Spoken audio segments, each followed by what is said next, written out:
We're going live with the Brave House every Friday.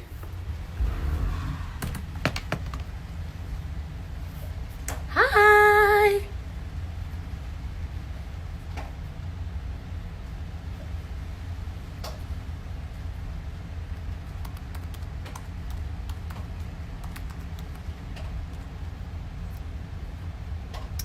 Hi guys.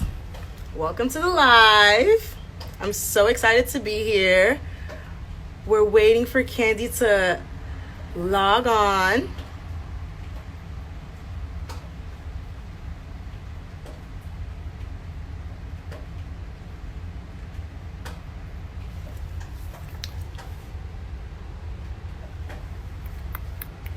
I hope you guys are doing well.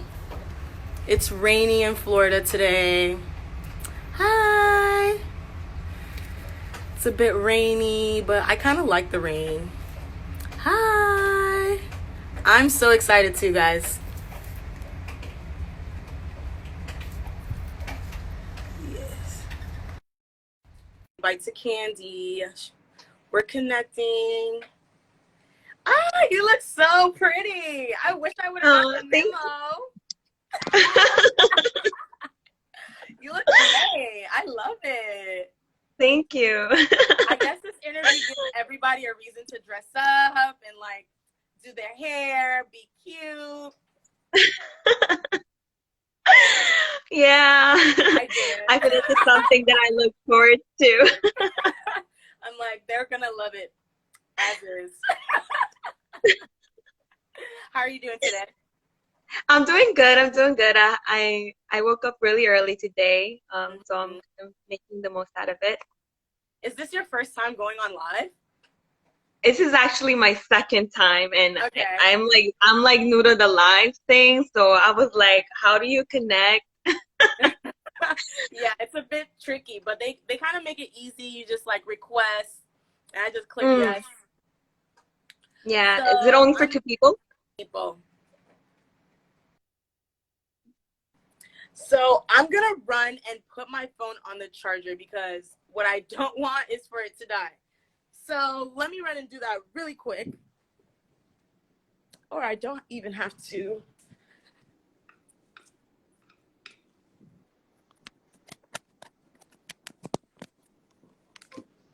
Perfect. Okay.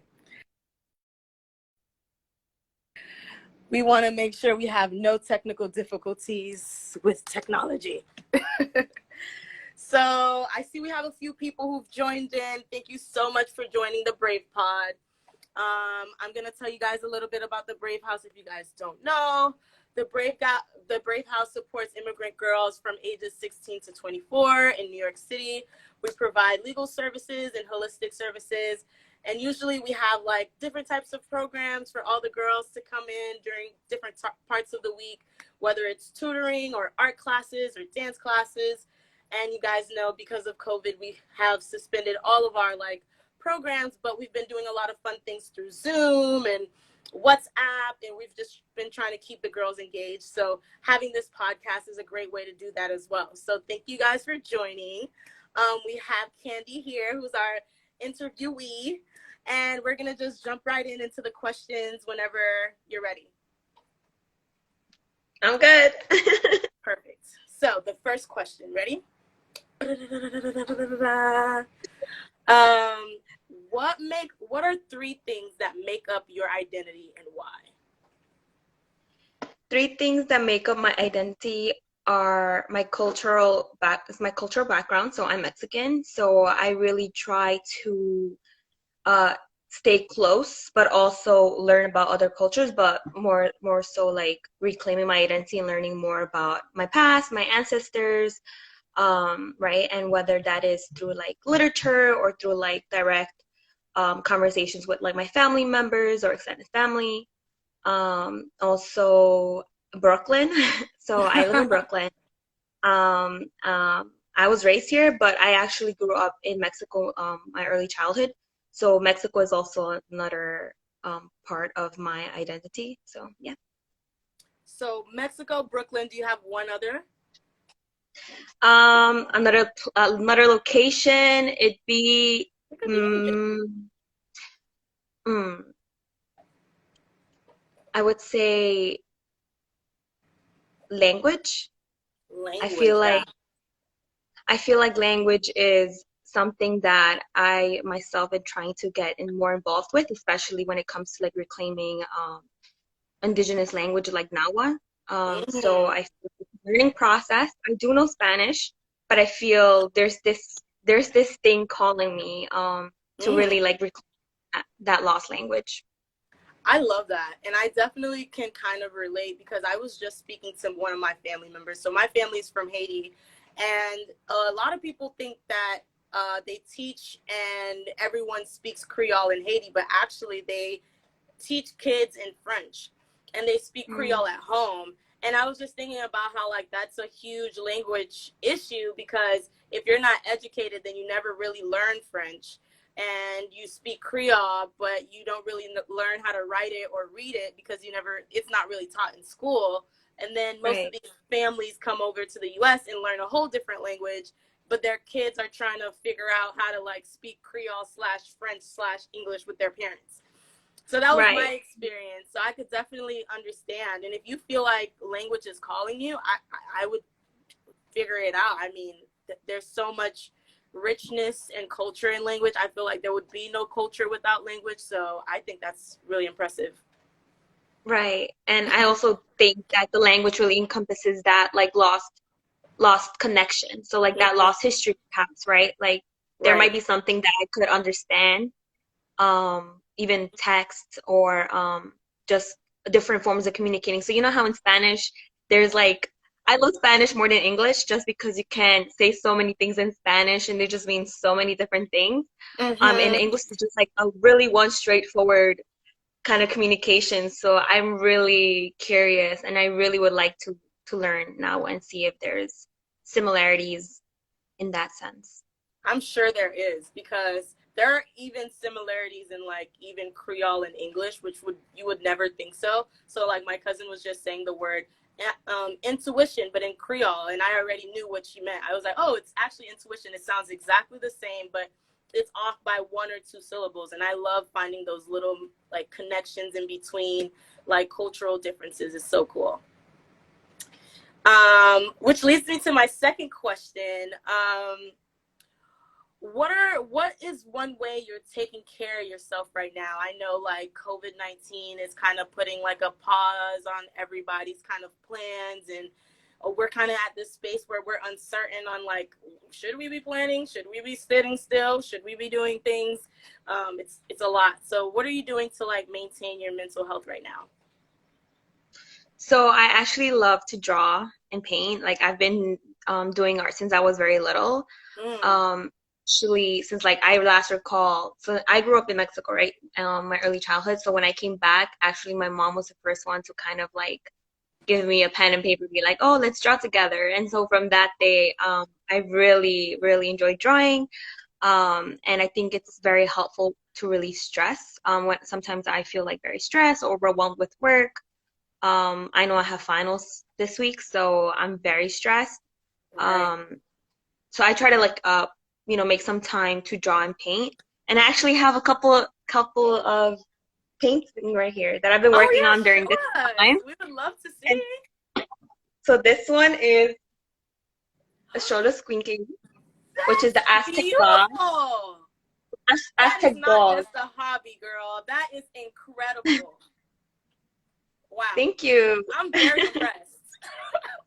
So that's my most I would say the first one I did during this time, and then Mhm. I also did this one. I love I was this. playing with color, Oh so my I God. I so just I saw wanted a to do rooster something and it was different. not as beautiful as this one. I promise. I promise. It And wasn't. my newest I'm still not done with this one. It's still in progress. I just gotta find it's really big, but What? it Oh my it's on my God. gate. That's And so okay nice. now.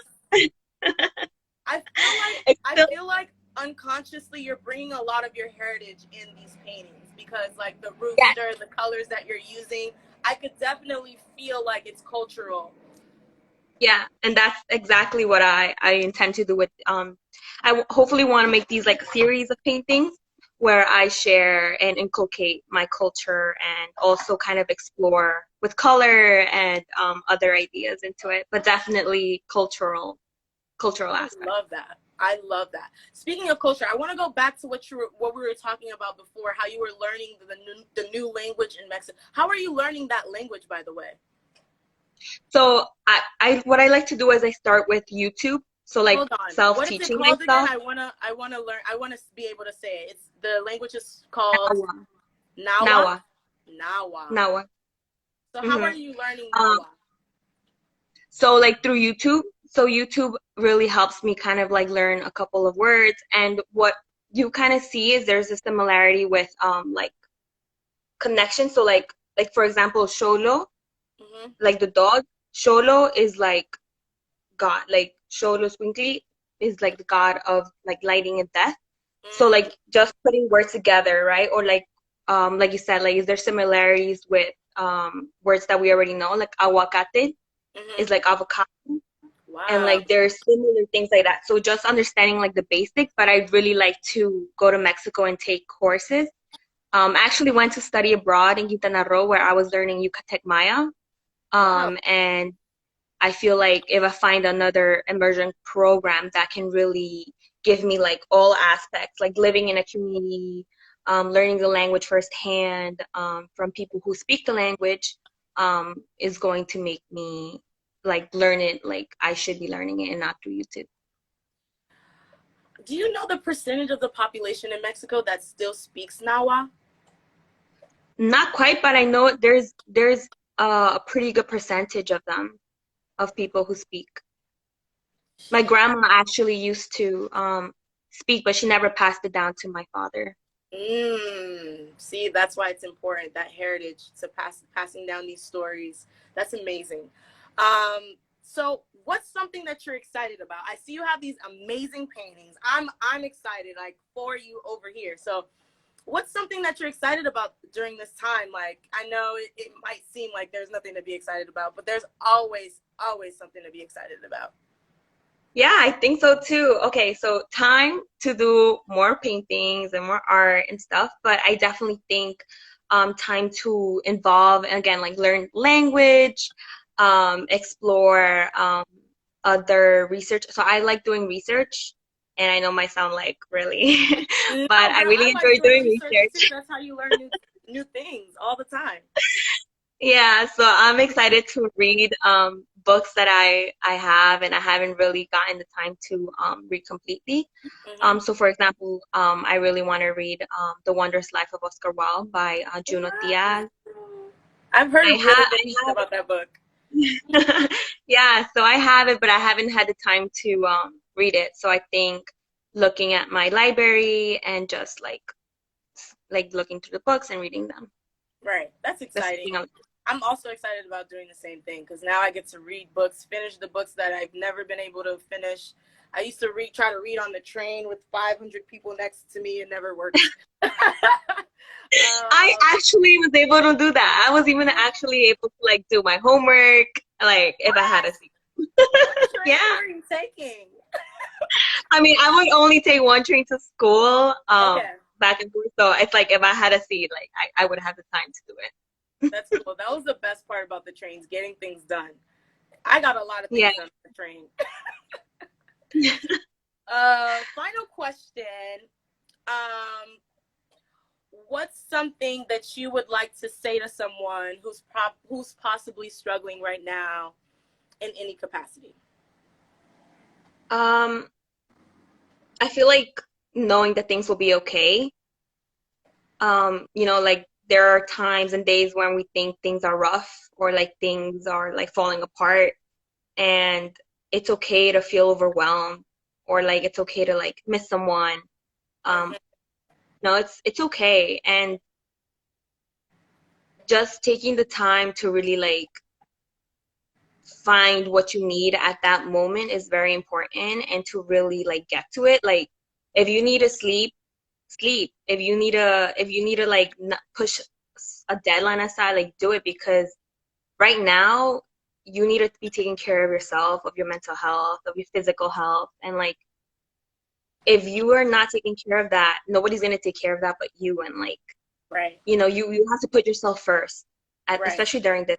So I feel like that is something that those are my words of encouragement for people who are viewing this, because you never know if that sleep or that hobby or even cooking can give you like that extra push to continue.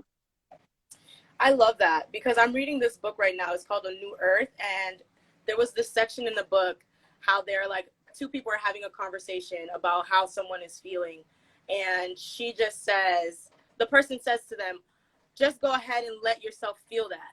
And then as soon as she was like, oh wow, I kind of feel like I released this energy into the atmosphere, and now there's space around my feelings. And I love that. That really resonated with me. Like, it's okay to sit with yourself and feel your feelings, because that will bring space. That would make space, allow space in between what you feel and what's actually going on.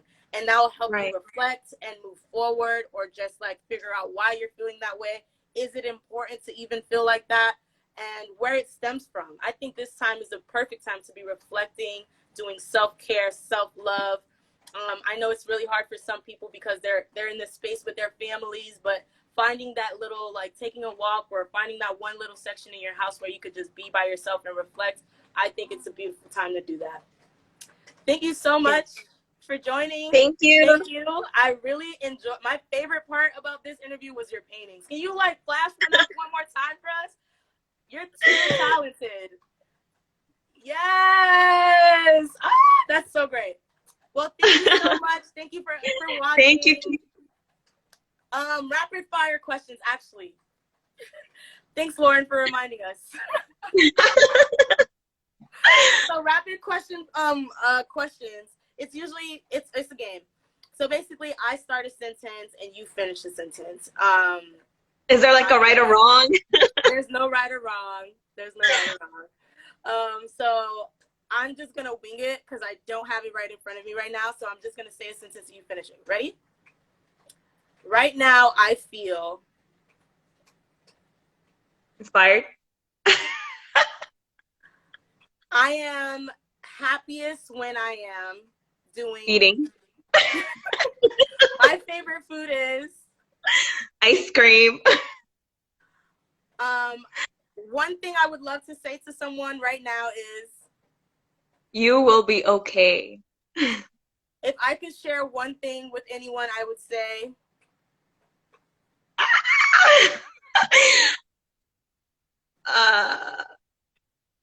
that you got me that one. I can't think. my favorite place in New York is The park. my favorite book is Things fall apart. I wish I was. My happy place is My home. okay. I think we got it. I think we got it. It was fast. I was like, wait. The questions were like flying in my brain, slipping out. Okay, well, we got it. Well, thank you so much for joining, Candi. I had so much Thank time, you. so much fun speaking to you. Thank you for sharing your artwork and your life and just everything with us today. And it was so great speaking to you. Tune in next week for our next interview. Woo! Shout out to the Brave Pod. Thanks, you guys. Bye. Bye.